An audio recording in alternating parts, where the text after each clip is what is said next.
World IVF day है, यानी कि जागतिक टेस्ट ट्यूब बेबी दिन है। 25 जुलाई को वर्ल्ड आईवीएफ डे इसलिए मनाया जाता है कि 1977 के पहले दुनिया में टेस्ट ट्यूब बेबी का आविष्कार नहीं हुआ था। 25 जुलाई 1997 में मैनचेस्टर यूके में होता लंदन में पहला टेस्ट ट्यूब बेबी पैदा हुआ। उसका नाम लुइस ब्राउन था। और उसके बाद हमारा इंडिया भी कुछ कम नहीं, उसके अगले ही साल हमने यानी इंडिया ने टेस्ट ट्यूब बेबी पैदा किया और वो टेस्ट ट्यूब बेबी कलकत्ता में पैदा हुआ और इसके जनक थे डॉक्टर सुभाष मुखर्जी। हालांकि टेस्ट ट्यूब बेबी का जो पहला टेस्ट ट्यूब बेबी हुआ उसके पहले इंडिया में हुआ था, लेकिन वो पब्लिश नहीं हुआ। और पब्लिश नहीं होने की वजह ये थी कि doctor Subhash Mukherjee government service में थे और उनको पब्लिश करने की अनुमति नहीं मिली थी। उल्टा हम देखते हैं जैसा ऑफिस एक सीरियल थी, तो उसमें बताया है, हर जगह वैसा नहीं होता है, लेकिन उसमें बताया है कि ऑफिस में क्या क्या प्रॉब्लम्स रहते हैं।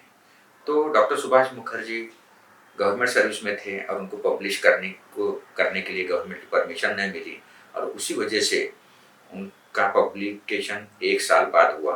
हालांकि दुनिया में आईवीएफ का बेबी सबसे पहले इंडिया में हुआ था, लेकिन इस लेट दफ्तर दिरंगाई की वजह से 1 साल बाद में वो पब्लिश करना पड़ा और इस वजह से दुनिया में जो इंडिया का फर्स्ट आईवीएफ बेबी इंडिया का होना चाहिए था वो इंग्लैंड का हो गया। खैर जाने दो, ये हो गई इतिहास की बातें। टेस्ट बेबी जब इंडिया में हुआ तो फॉरेन कंट्रीज में टेस्ट बेबी करने के बहुत सारे फैसिलिटीज अवेलेबल थे, लेकिन इंडिया में बहुत कम अवेलेबल थे। उस वक्त डॉक्टर सुभाष मुखर्जी ने जो अपने लिमिटेड रिसोर्सेस हैं, वो भी गवर्नमेंट सर्विस में रहते हुए डरते डरते उन्होंने रिसर्च किया और टेस्ट बेबी किया। और उस ज़माने में तो सोनोग्राफी भी नहीं थी, तो अंडा निकालने का आजकल हम सोनोग्राफी से अंडे निकालते हैं, भूल रहे हैं, तो उस ज़माने में सोनोग्राफी भी नहीं थी, तो वो लेप्रोस्कोपी से वो अंडा कलेक्ट करते थे और उस ओवम कलेक्शन के बाद उन्होंने टेस्ट बेबी किया। और बहुत सारे डिफ़िकल्टीज़ के बावजूद उन्होंने हर डिफ़िकल्टी को ओवरकम किया और टेस्ट बेबी का आविष्कार इंडिया में भी हो गया। और आज जो इंडियन टेस्ट बेबी है वो नियर अबाउट 45 ईयर्स की है और उसकी खुद ही एक 10 साल की लड़की है। तो मैंने अभी तक दुनिया में टेस्ट बेबी कैसा शुरू हुआ, फिर उसके बाद इंडिया में कैसा शुरू हुआ, अब मैं लातूर में कैसा शुरू हुआ वो मैं बता रहा। मैं भी गवर्नमेंट सर्विस में था। 20 साल की सर्विस के बाद मैंने गवर्नमेंट सर्विस छोड़ के टेस्ट बेबी करना सोचा और 2007 में मैंने लातूर में केजन टेस्ट बेबी हॉस्पिटल की स्थापना की और अल्हम्दुलिल्लाह आज तक हमारे पास 15,000 से ज़्यादा टेस्ट बेबी हो गए हैं।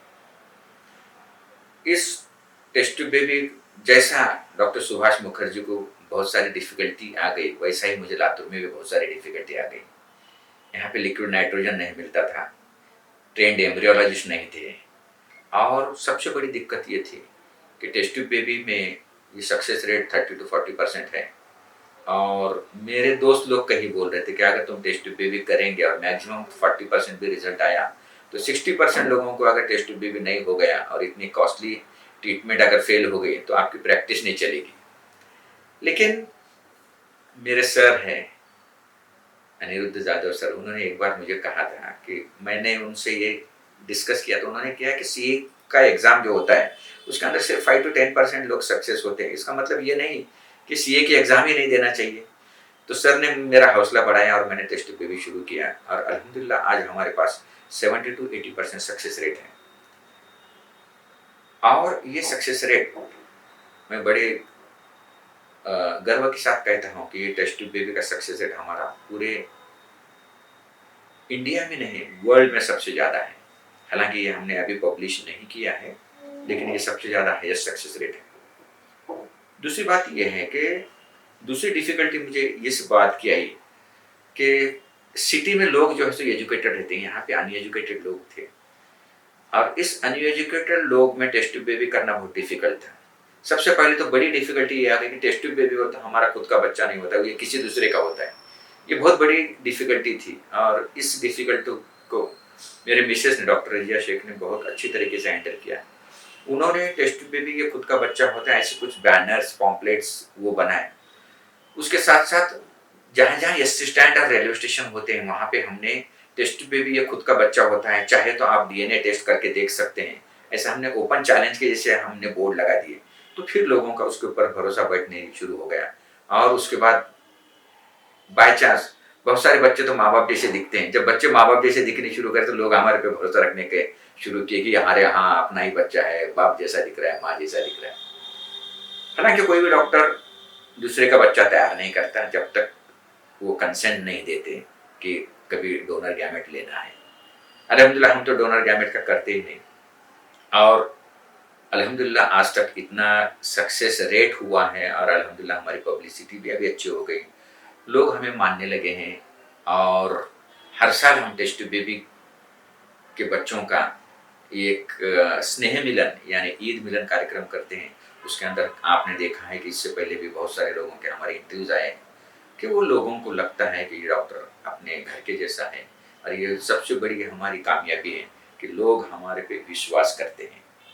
और इस टेस्ट बेबी के दिन के दिन का एक अच्छा संदेश मैं यही देना चाहता हूँ कि टेस्ट ट्यूब बेबी बुढ़ापे में करने के बजाय जब गैमेट डोनर गैमेट लेने का वक्त आए उससे पहले आप अपना, अगर 5 साल तक बच्चा नहीं होता है, 5 साल तक नॉर्मल ट्रीटमेंट से बच्चा नहीं होता है तो 5 साल के बाद तो आईवीएफ करना ही चाहिए, ऐसा मेरा कहना है।